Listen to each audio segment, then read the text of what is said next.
नमस्कार दोस्तों, आप सभी का एक बार फिर स्वागत है एक और नए वीडियो में। तो विशाल मेगा मार्ट का भी रिसेंटली रिजल्ट आया है, तो उसके बारे में इस वीडियो में हम डिस्कस करेंगे। तो देखिए विशाल मेगा मार्ट का जो बिज़नेस मॉडल है वो काफ़ी सिमिलर है डीमार्ट से। जैसे डीमार्ट क्या है कि ग्रोसरी, अपैरल और होम इम्प्रूवमेंट्स इन सारे प्रोडक्ट्स की रिटेलिंग करता है स्टोर लगा के। ठीक वही काम विशाल मेगा मार्ट भी करता है। बट एक मेजर डिफरेंस क्या है कि डीमार्ट जो है वो अपने स्टोर्स खुद लगाता है, मतलब कि अपने खुद के लैंड परचेज़ करके उस पे अपना कंस्ट्रक्शन करके उसमें इन्वेंटरी डालते हैं, अपना स्टाफ रखते हैं, तो ऐसे डीमार्ट का स्टोर ऑपरेशनल होता है। बट जो विशाल मेगा मार्ट है, ये कोई भी प्रॉपर्टी है उसको रेंट पे लेते हैं और उसमें सिर्फ़ अपना इन्वेंटरी डालते हैं और अपना स्टाफ रखते हैं। तो ऐसा करने से विशाल मेगा मार्ट का जो स्टोर एक्सपेंशन का रेट है, वो काफ़ी फ़ास्ट हो जाता है, क्योंकि उनको स्टोर लगाने के लिए ज़्यादा कैपिटल नहीं लगाना पड़ता है पर स्टोर। बट डीमार्ट क्या है कि चूँकि लैंड के प्राइसेज़ काफ़ी ज़्यादा होते हैं, उसके अलावा उसपे कंस्ट्रक्शन आप करेंगे, फिर इन्वेंटरी डालेंगे, तो डीमार्ट जो है उनको अपना स्टोर सेटअप कॉस्ट जो होता है उनका काफ़ी हाई होता है, इसलिए वो ज़्यादा स्टोर नहीं लगा पाते हैं। बट विशाल मेगा मार्ट क्या है कि हर साल अपने स्टोर्स काफ़ी तेज़ी से लगाते चला जा रहा है। इनका जो स्टोर होता है वो 3 स्टोरी का होता है। तो क्या है कि अलग-अलग फ्लोर पे इनके अलग-अलग सेगमेंट होते हैं। किसी पे ग्रोसरी है, तो किसी का अपैरल है और किसी पे होम इम्प्रूवमेंट के प्रोडक्ट्स हैं। वहीं एक मेजर डिफरेंस ये भी है कि जो डी-मार्ट है वो टियर 1 सिटीज़ में उनकी प्रेज़ेंस ज़्यादा है, उसके बाद टियर 2 में है, जबकि जो विशाल मेगा मार्ट है इनका प्रेज़ेंस टियर 1, टियर 2 और टियर 3 तीनों सिटीज़ में है। टियर 3 में इनके स्टोर्स ज़्यादा हैं। तो अभी एट प्रेज़ेंट विशाल मेगा मार्ट के पास 742 स्टोर्स हैं। 28 स्टोर्स इन्होंने Q2 में ऐड किया है नेट-नेट, मतलब एक स्टोर क्लोज़ किया है, उसके बाद नेट-नेट इनके पास 28 स्टोर्स और ऐड हो गए हैं Q2 में।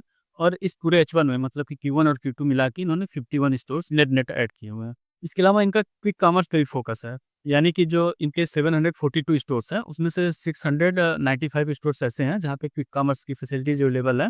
यानी कि इनका ऐप है, उससे आप प्रोडक्ट परचेज़ कर सकते हैं और काफ़ी कम समय में प्रोडक्ट आपके घर पे पहुँच जाएगा। इसके अलावा इनका लॉयल्टी प्रोग्राम भी है, जिसमें रजिस्टर्ड जो यूज़र्स हैं, उसमें आप देखेंगे तो ईयर ऑन ईयर उसमें 17% का इंक्रीज़ आया है। तो इन्होंने इस क्वार्टर में ऑलमोस्ट 3000 करोड़ का रेवेन्यू जनरेट किया है, जो कि लास्ट ईयर से आप कंपेयर करेंगे तो उसमें 22% का इंक्रीज़ आया है। वहीं बात करें पैट की, तो पैट इन्होंने 152 करोड़ का जनरेट किया है, जो कि लास्ट ईयर से आप कंपेयर करेंगे तो 46% का इंक्रीज़ आया है। अब यही थोड़ा इंटरेस्टिंग हो जाता है कि इनका रेवेन्यू तो 20-25% के रेंज में बढ़ता है, बट इनका जो पैट है उसमें काफ़ी अच्छा ग्रोथ आता है। इस वाले क्वार्टर में तो और ज़्यादा अच्छा ग्रोथ आया है। रीज़न क्या है कि इनका मार्जिन लगातार इम्प्रूव हो रहा है। मार्जिन कैसे इम्प्रूव हो रहा है? एक तो इन्हें ऑपरेटिंग लेवरेज मिलता है, दूसरा इनका जो रेवेन्यूज़ है उसमें ज़्यादा से ज़्यादा शेयर जो है इनके खुद के ब्रांड्स का, इनका जो इन हाउस ब्रांड्स है उसका बढ़ता जा रहा है। इनका जैसे इन हाउस ब्रांड है उसमें इनको मार्जिन ज़्यादा मिलता है, तो जैसे-जैसे उसका परसेंटेज बढ़ता जाएगा इनके टोटल रेवेन्यू में, वैसे-वैसे वहाँ से मार्जिन इम्प्रूव होता जाएगा। और दूसरा, इनको ऑपरेटिंग लीवरेज हर बार लगातार मिल रहा है। जैसे-जैसे ये तेज़ी से अपने सेल्स को बढ़ाते जाएँगे, वैसे-वैसे कुछ-कुछ खर्चे होते हैं जो कि उस स्पीड में नहीं बढ़ते हैं, वहाँ से इनको ऑपरेटिंग लीवरेज मिलता है।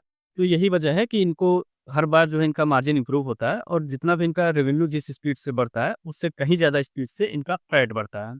रेवेन्यू देखिए इनका 20 से 25% के रेंज में ही रहेगा, क्योंकि जो इनका स्टोर ओपनिंग का गाइडेंस है कि 90 से 100 स्टोर ये ऐड करेंगे हर साल लगभग। तो उससे अभी देखेंगे आप कैलकुलेट करेंगे तो 10 टू 15% का इंक्रीज़ है इनका, जो स्टोर नंबर ऑफ स्टोर्स का है। तो 10 टू 15% के आसपास का रेवेन्यू आप वहाँ से कंसीडर कर लीजिए कि ग्रोथ आ जाएगा।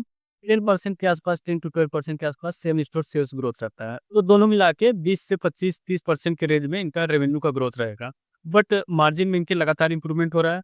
अभी जो इनका इन हाउस ब्रांड्स का जो रेवेन्यू शेयर है वो ऑलमोस्ट 73% के आसपास है।